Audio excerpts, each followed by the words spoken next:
12장 1절에서 30절까지.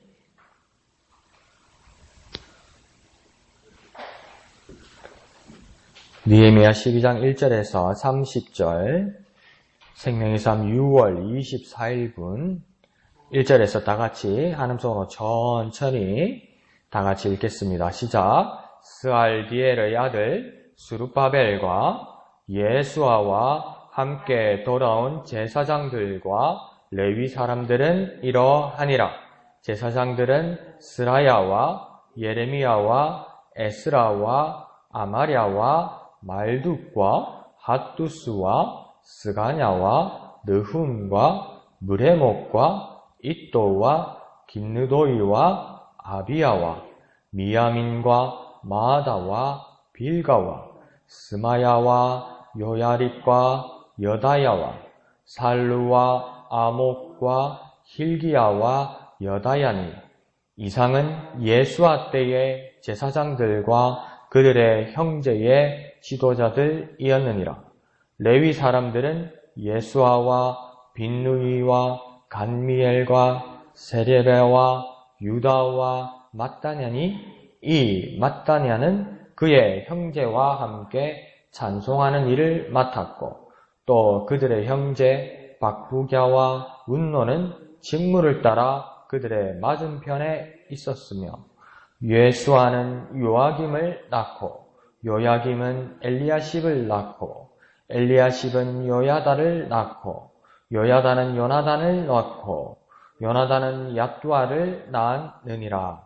요야김 때에는 제사장 족장된 자는 스라야 족속에는 무라야요, 예레미야 족속에는 하나냐요, 에스라 족속에는 무슬람이요, 아마랴 족속에는 요하나니요, 말루기 족속에는 요나단이요, 스바냐 족속에는 요셉이요, 하림 족속에는 아드나요, 무라여 족속에는 헬게요, 이또 족속에는 스가랴요, 긴느돈 족속에는 무슬람이요, 아비야 족속에는 시그리요, 미냐민 곧 모아디아 족속에는 빌데요, 빌가 족속에는 삼무아요, 스마야 족속에는 요호나단이요, 요야립 족속에는 마뜨네요, 여다야 족속에는 우시요, 살레 족속에는 갈레요, 아목 족속에는 에벨이요, 힐기야 족속에는 하사벼요, 여다야 족속에는 느다넬이었느니라. 엘리야십과 요야다와 요하난과 얏두아 때에 레위 사람의 족장이 모든 책에 기록되었고, 바사왕 다리오 때에 제사장들도 책에 기록되었고, 레위 자손의 족장들은 엘리야십의 아들 요하난 때까지 역대지략에 기록되었으며, 레위 족속의 지도자들은 하사랴와 세레랴와 감미엘의 아들 예수아라.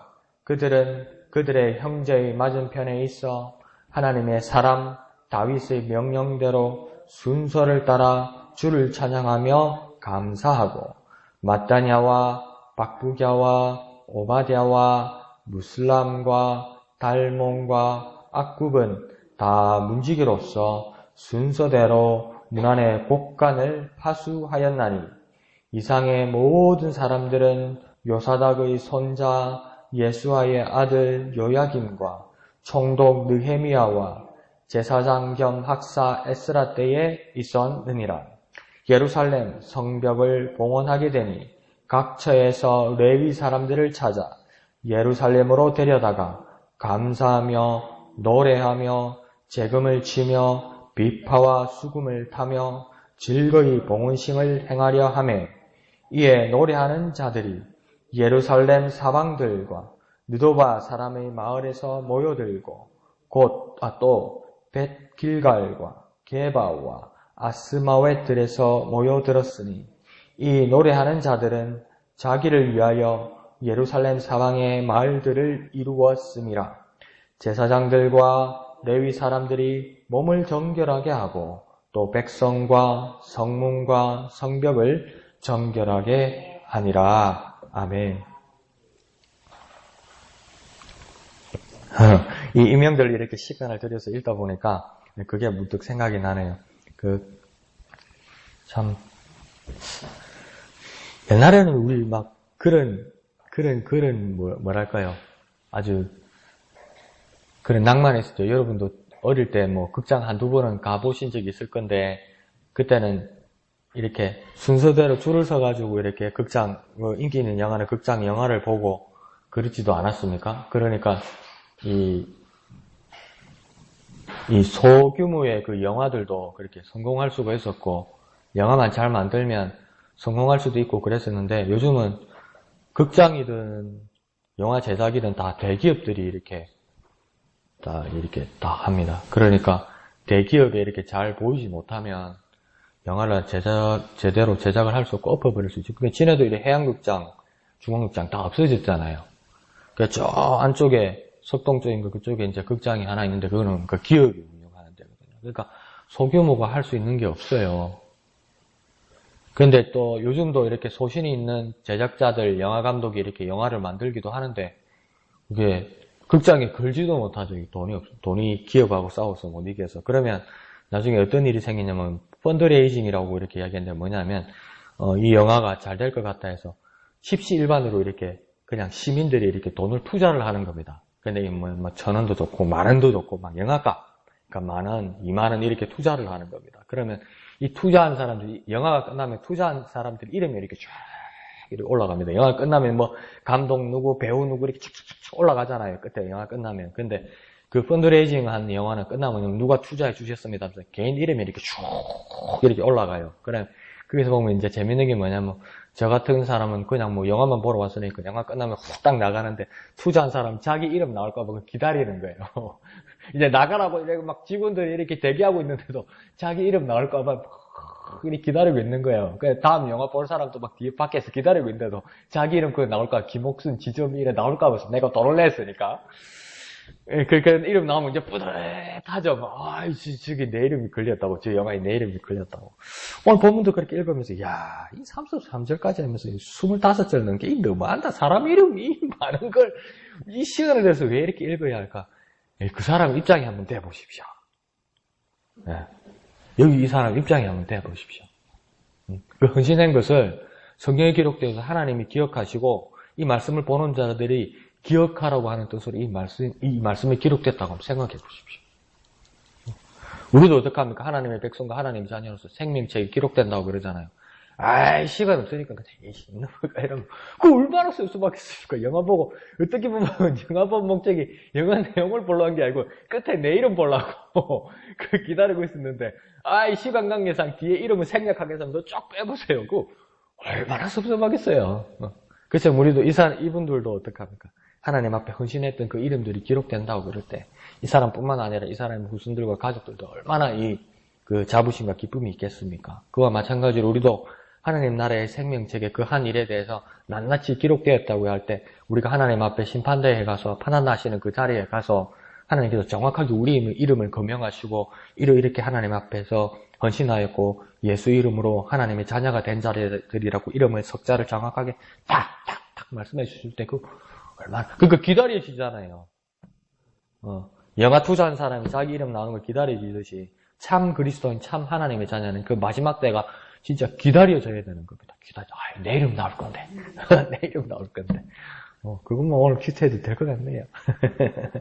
그런 의미도 있을 것 같습니다. 자, 오늘 본문은 레위 사람, 제사장 사람, 그 가문의 명단들과 직무, 그리고 그 봉헌식을 할 준비의 내용들이 그렇게 나오고 있습니다. 1절부터 보면 지금은 벌써 느헤미야 시대인데도 그 앞에서 벌써 헌신하였던 총독 스룹바벨과 당시에 그 제사장 예수아를 위시해서 그 명단들이 거명되고 있습니다. 이 당시에 제사장들과 레위 사람들은 위의 지도자들과 함께 1절에서는 뭐라고 하냐면 함께 돌아온 자들이라고 이야기합니다. 그러니까 함께 돌아온 거, 함께 같이 온 사람들의 말은 무엇이겠습니까? 동력자라는 이야기죠. 어떤 결단과 사역에서 동력자, 마음과 뜻을 같이 해서 같이 일하기를 결단하는 자가 있다는 것은 참 행복한 것이고 또 힘이 나는 일입니다. 우리 삶의 동력자가 누구입니까? 하나님의 일을 위한 사역에 우리 목양의 공동체의 동력자는 누구입니까? 그 동력자에게 감사하고 같이 사역을 해 나가는 일은 참 중요한 일입니다. 그와 더불어 우리가 한 가지 더 찾아보아야 될 것은 뭐냐면 나는 목양 공동체의 일을 위해서 나 또한 동력자가 되어야 되는 겁니다. 내 마음에 드니 안 드니.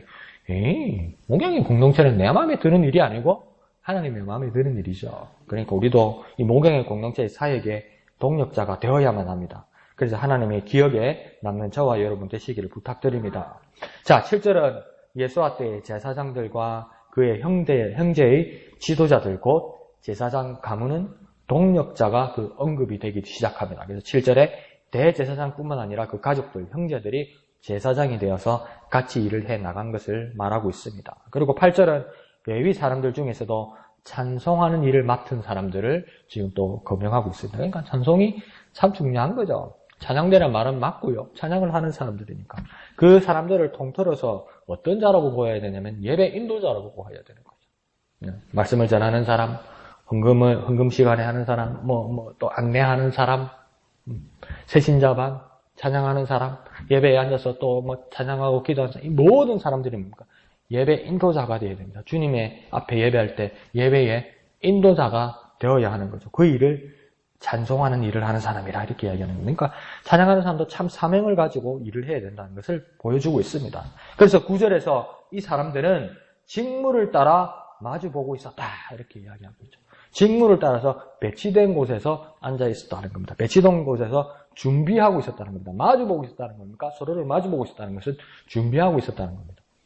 그러니까 참 준비하는 모습도 중요하다는 겁니다. 그러니까 예배에는 맡은 자리가 있고 순서가 있습니다. 그리고 우리에게는 또 예배 인도자들에게는 동력자가 같이 있는 거죠.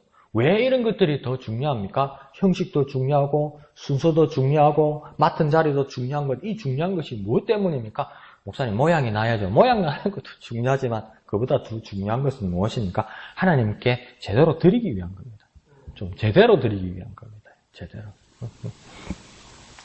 그러니까 우리의 모습도 그런 모습들이 우리 동력들과 함께 일어나기를 부탁드립니다. 자, 10절에서 21절까지는 이 가문의 족보들, 그 사람들의 이름이 차례대로 거명되고 열거됩니다. 그리고 22절에서 23절은 이들의 때와 명단들이 책에 기록되었다고 22절에서 23절까지 몇 번을 반복하냐면 3번을 반복하고 있습니다. 그래서 기록되었다 이렇게 이야기합니다. 기록되었다는 말은 무엇입니까? 허구나 가상이 아니라 역사적 사실이라는 증거를 남기겠다는 겁니다. 그러니까 그게 딱 맞는데 한편으로 이렇게 찝찝한 게 한 50%만 맞는 것 같아요. 우리가 영적이라 너무 영적인 것을 찾다 보니까 어떻게 되냐면 사실은 이거 오늘 뭐 이렇게 중요하지가 않은 거 이거 입에도 안 달아붙는 남의 이름들, 외국 사람 이름들 이게 뭐 그래 중요하냐는 겁니다. 왜요? 나한테 별 이득이 없고 나한테 뭐 다가오는 게 없고 더 냉정하게 말하면 영적으로 나한테 막 이렇게 어루만지는 이게 없거든요. 그러니까 참 중요하지 않다고 생각합니다. 그래서 말씀도 어떻게 이용하냐면 내한테 유익이 오고 내한테 감이 오고 나를 찌릿찌릿하게 하고 나를 눈물 짓게 하고 내 가슴을 찡하게 하는 것 이것만 내가 뽑아서 이 말씀 이 마음에 드는 것만 줄을 쳐서 이렇게 받아들이려고 한다고요. 그걸 더 냉정하게 말하면요. 사실이 아니어도 됩니다. 그냥 옛날 이야기가 돼도 되고요. 전설 이야기가 돼도 되고요. 남한테 듣는 소문이 들어도 되고요. 우리 동네에 뭐 횡단보도에 누가 오토바이에 치여서 뺑소니로 오토바이가 도망가고 누가 다쳐서 이렇게 머리가 심하게 다치시는데 그 자리가 피가 엉겨서 그 자리에 남아있더라고요. 근데 오만 소문이 다 드는 거예요. 처음에는 오토바이라 그랬다가 두 번째는 자가용으로 그랬다가 사흘째 지나니까 덤프 추락이라고 그랬다가 어떤 사람은 세강병원에 입원했다고 그러다가 어떤 사람은 삼성병원에 갔다 그러다가 며칠 지나니까 죽었다고 그러다가 근데 사람들은 뭡니까? 중요한 게 뭐고 횡단보도로 꼭 건너고 좌우를 살피고 사고 안 나는 게 중요하다. 예, 그게 중요한데 성경은 그런 식으로 교훈만 주기를 위한 것이 아니라 사실이라는 겁니다. 사실. 그 증거를 위해서 책에 기록되었다는 겁니다. 우리가 영적으로 감동을 받고 우리 삶에 적용을 위해서 성경 말씀은 다른 것과 다르게 정말 중요한 건 뭐냐면 이게 사실이라는 겁니다. 사실을 위해서 기록했다는 겁니다. 이것은 역사적 사실이기 때문에 그 증거를 남기기 위해서 기록됐다는 그 인정부터 그 믿음부터 그 고백부터 들어가서 우리가 묵상하고 큐티하고 은혜 받는 겁니다. 그런 순서가 우리에게는 필요합니다. 그래서 이 많은 사람들의 이름이 기록된 것입니다. 그러면 역으로 우리의 증거는 어디에 있습니까? 저와 여러분의 믿음의 증거와 하나님 자녀라는 그 증거와 예수 그리스도로 인해서 구원받았던 그 증거는 어디에 있습니까? 그러면 또 아주 말씀을 잘하세요. 내 마음에 감동이 오셨고 주님께서 나를 찾아오셨고 정확하게 맞아요. 정확하게 맞아요. 그런데 그 정확하게 맞는 것 그 앞에 뭐가 선결이 돼야 됩니까? 뭐가 먼저 있어야 됩니까? 말씀이 기록된 말씀에 나를 구원하신다는 말씀이 있더라는 겁니다. 사실로 기록된 말씀에 하나님이 나를 사랑한다는 그 말씀이 어디, 몇 장, 몇 절에 하나님께서 명확하게 말씀하시다는 것, 그게 있어야 된다는 겁니다. 그걸 위해서 하나님은 정확하게 기록하셨습니다. 정확하게 기록하신 것을 발견하고 또 짚고 찾아내어서 인정하는 저와 여러분 되시기를 부탁드립니다. 자, 24절은 마친 자들이 찬양하고 감사하는 일을 말하고 25절은 파수하는 일을 하고 이 모든 일들이 24절과 25절에 이 각각의 맡은 일을 하는 사람들이 모두 순서를 따라 했다 이렇게 말씀하고 있습니다. 순서를 따라서 말씀했다. 그러니까 순서가 있다면 무엇이겠습니까? 미리 정해진 것이 있다는 거죠. 순서가 있다면 미리 정했다는 겁니다. 당신은 1번, 당신은 2번, 당신은 왼쪽, 당신은 오른쪽, 당신은 위에, 당신은 저쪽에 이러면서 뭡니까? 미리 정했다는 거죠. 미리. 순서라는 건 미리 정했다는 겁니다. 인기응변적으로 즉흥적으로 그냥 이렇게 하는 게 아니고요. 미리 정했다는 겁니다. 그러면 그 미리 정한 것은 24절에 다윗의 명령이라고 이야기해요. 벌써 다윗 때부터 미리 정해놨더라는 거예요. 예배는 이런 식으로, 제사는 이런 식으로 하는 거라고. 그러면 다윗의 명령은 어디로부터 온 것이겠습니까? 하나님으로부터 받은 것입니다. 자, 그러면 순서는 중요한 겁니다요. 형식이 뭐 중요합니까? 아니요. 순서는 중요한 겁니다요. 왜 순서가 중요합니까? 준비해야 되거든요. 막 자다가 일어나가지고 막 그냥 막 후다다다다다. 그렇죠. 새벽에는 뭐 예외죠. 새벽에는 급하니까. 중간이라도 오시면 감사하니까. 그런데 우리가 주님 앞에 약속하는 뭐 주일 오전이라든지 저녁이라든지 이럴 때는 막 부산스럽게 아이 그것도 어째 보면 감사하지. 그런데 좀 더 흥정해서 미리 준비하고 순서를 따라오면 이거 얼마나 감사한 일이겠습니까? 이런 모습들이 우리에게 필요한 겁니다. 왜 순서가 필요합니까? 준비가 있어야 하는 것이고 그것은 일전에 정한 일이고 일전에 정한 일이란 것은 무엇입니까? 미리 정한 자가 계시다는 겁니다. 그 정한 자는 누구입니까? 하나님께서 정하신 겁니다. 하나님께서 우리의 예배를 받으시기 위해서 하나님께서 정하시고 준비하게 하시고 순서를 정하셨다는 겁니다. 우리에게 그런 믿음이 있다면 준비하여야 합니다. 준비하는 자는 뭡니까? 하나님 앞에 정성을 다하여 하나님 앞에 예배하는 자입니다. 성실하게 하나님 앞에 예배하는 자입니다. 그런 예배의 모습들이 일어나기를 원합니다. 자, 27절로 이제 봉헌식을 행하려고 합니다. 그런데 각처 곳곳에서 흩어져 있는 사람들, 곧 레위 사람들을 찾아서 예루살렘에다 데려놓습니다. 그러니까 이스라엘의 각처에 여러 사람들이 있었는데 그 사람들을 불러다가 데려다 놓습니다. 왜 그렇습니까? 성전사에게 적합한 자들을 모셔드렸다는 겁니다. 이스라엘 사람들도. 그리고 이 봉헌을 어떻게 했다고 이야기하냐면 즐거이 드리려 했다 이렇게 얘기합니다. 그러니까 준비하는 그때부터 즐거움이 있었다는 겁니다. 이게 어떻게 가능하죠? 우리는 어떻게 합니까? 힘들고 어렵고 피곤하고 싫어도 억지로라도 오면 와서 예배하다 보면 찬양하다 보면 기도하다 보면 내 마음에 기쁨이 있고 즐거움이 있어요. 뭐 이것도 있잖아요. 아이고 또 감사한 거죠. 그런데 이 사람들은 뭡니까? 준비하는 순간부터 벌써 즐거이 드리는 마음이 있었고 즐거이 드리는 마음이 있었다는 건 뭡니까? 예배를 시작하기 전에 예배를 준비하는데 제사를 준비하는데 뭡니까? 즐거움이 있었다는 겁니까? 즐거움이. 이게 어떻게 가능한 거죠 이게? 막 그냥 우리 교회를 떠나서 한번 생각합시다. 명절 예수 안 믿는 사람 기제사, 기일. 이거 주부들 끔찍하지 않습니까, 이거?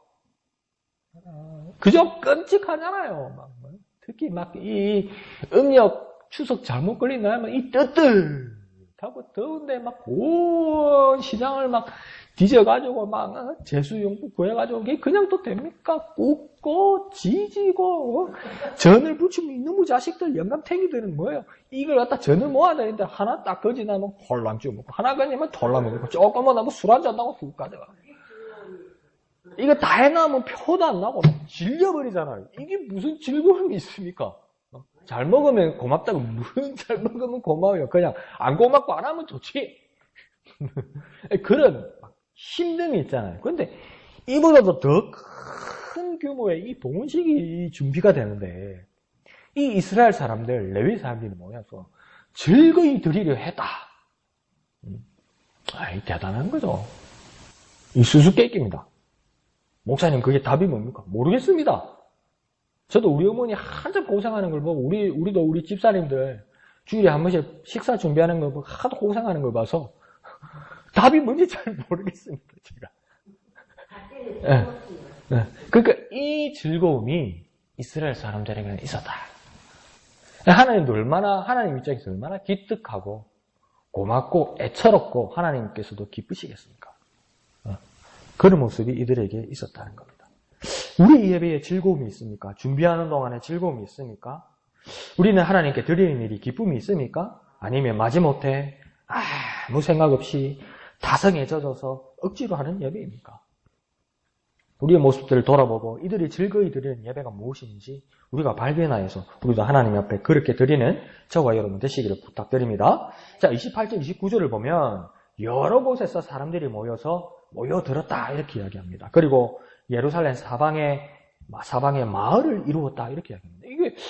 그러니까 이 마을을 이루었다. 이게 어떤 말일까요? 이걸 자세히 한번 이렇게 보니까 자신들이 드리는 찬양을 용이하기 위해서 공동체를 이루어서 이 사람들 대기하고 있었다는 겁니다. 원래 부락이 아니었는데 찬양대, 예배 인도자로서 찬양대의 사람들이 하나님 앞에 찬양을 드리기 위해서 맞추어 보고 완벽하게 드리기 위해서 한 번, 두 번 가지고 안 되니까 그냥 우리 모여서 살자. 그래서 마을을 이루는 거예요. 그래서 눈만 뜨면 했다는 거죠. 눈만 뜨면 준비했다는 거죠. 여러분 다 오는 주일날 찬양 암송대회잖아요. 그러면 막 누구는 그렇게 해도 감사하죠. 주일 아침에 토요일이라도 막 외워서 그것도 감사하죠. 외워오는 게 하나님 얼마나 기쁘시겠습니까? 그런데 이 사람들은 막 자다가 깨도 완벽하게 하기 위해서 막 무식이라도 완벽하게 하기 위해서입니까? 이래서는 안 되겠다면서 모여서 마을을 이루는 겁니다. 그러니까 밥만 먹고 눈만 뜨면 다 계속 모여서 찬양을 연습했다는 겁니다. 계속. 그런데 이 사람들은 예배와 찬양이 삶일 정도가 아니라 전부가 되었다는 거죠. 전부. 놀라운 일들이 일어난 겁니다. 전부. 예배가 전부. 좋습니다. 예배가 어떻게 전부가 될 수 있습니까? 목사님 24시간인데. 하나님, 목사님 일주일에 주일날 아침 하루 딱 한 번 교회 오는 것도 얼마나 땡큐고 감사한데. 그것도 맞는데, 좋습니다. 그럼 일주일에 단 한 번. 주일 아침 11시, 아니 10시 50분에 12시 내외에 드리는 하나님 앞에 하는 이 예배 단 1시간인데도 그러면 내 몸과 온몸과 마음을 다해서 최선을 다해서 내 일주일 전부를 1년 전부를 내 생애 전부를 드리는 것처럼 예배를 하는가. 그건 우리한테 정말 물음이 되어야 된다는 겁니다.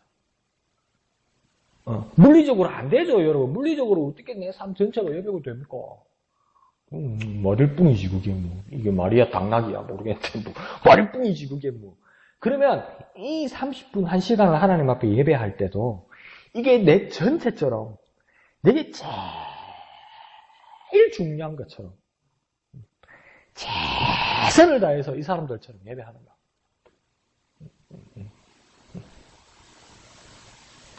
그게 참 우리에게 도전이 되는 이야기 같습니다. 자, 마지막으로 30절은 레위 사람과 제사장들이 몸을 정결케 하였다. 그리고 백성과 성문과 성벽 모두를 정결하게 하였다. 우리 그런 모습이 있죠. 예배 가니까 목욕도 하고, 그렇죠. 근데 이 사람은 어느 정도 되면 성전 주위를 다 닦았다는 겁니다. 그러니까 막 어떻게 할 거예요? 이 예배당을 이렇게 막 깨끗이 이렇게 준비하면 그냥 아무 생각 없이 이 예배당을 들어오던 사람도, 그 당시 성전을 들어오던 사람도 아무 생각 없이 들어오던 사람도, 왜 이렇게 깨끗하지? 왜 이렇게 번쩍번쩍하지? 이러고 막 자기가 움츠러들면서 제대로 해야 되겠다는 마음이 든다는 겁니다. 그런 거 있죠, 그죠? 그러니까 밥 먹으러 가자, 밥 먹으러. 그러니까 막 슬리퍼 신고 몸 빼입고 막 머리 아주 닦았는데 뭐 레스토랑이라. 또 문 앞에서 지배인들이 막 나비 넥타이 그러면 뭐 우리 흠칫 이러죠. 그러면서 팔자그름 넘고 바로 딱 꺾고 손을 먹고 이래 들어가잖아요. 그것처럼 우리가 하나님 앞에 예배하는 예배의 자리를 봤을 때 최선을 다해서 거룩함과 정결함과 깨끗함으로 딱 준비해 놓으면 생각 없이 아무 생각 없이 그냥 좀비처럼 들어오는 사람도 어이 뭐가 다르구나 그런 정결한 모습이 있어야 된다는 겁니다. 예배 인도자에게는 그런 모습이 있어야 된다는 겁니다. 참으로 중요합니다. 거룩은 영혼과 마음과 더불어 그 구분된 외형의 그 매무새도 참 중요하다는 것을 오늘 보여주고 있습니다. 비싸거나 허영이나 낭비를 말하는 것이 아니라 다시 한번 말해볼까요? 거룩은 무엇입니까? 외모로서 거룩은 무엇입니까? 비싸거나 낭비하거나 좋은 거나 저 그런 거 말 못해요. 저도 그런 거 없으니까요. 그러면 한 가지만 딱 짚읍시다. 천하지 않게요. 천하지 않게는 합시다. 천하지는 않게. 내가 최선을 다해서 하나님 앞에 예배하는 그 모양을 갖춰야 됩니다. 천하지 않게, 제발. 제발 천하지 않게. 하나님 앞에 예배하는데 천박하지 않게. 하나님 내 마음을 받아주신다. 아니요. 천박하지 않게. 천박하지 않게. 그 거룩을 상징하는 우리의 모습들이 하나님 앞에 있기를 원합니다. 그런 예배의 모습 가운데 하나님 앞에 영광 돌리는 저와 여러분 되시기를 거룩하신 예수님의 이름으로 축원드립니다. 기도하겠습니다. 거룩하신 아버지 하나님, 은혜를 감사합니다. 예루살렘과 이스라엘 사람들이 최선을 다해서 하나님 앞에 예배하는 것처럼 우리의 모습도 우리 삶의 전부가 될 수 있도록 최선을 다해서 예배하고 기도하고 찬양하는 우리들이 되게 은혜 베풀어 주시옵소서.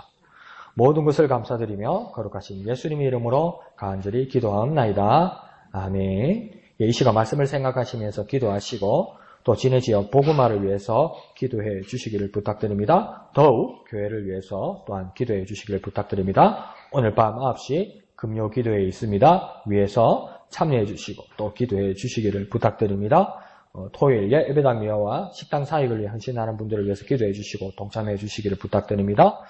또 주일 찬양대와 말씀을 전하시는 담임 목사님을 위해서 더욱 기도해 주시기를 부탁드립니다. 오는 주일은 기간 원래회와 또 찬송 암송대회가 있습니다. 위에서 기도해 주시고 준비해 주시기를 부탁드립니다. 그리고 이 시간 각자의 기도의 제목을 가지고 이 시간 다 같이 기도하겠습니다.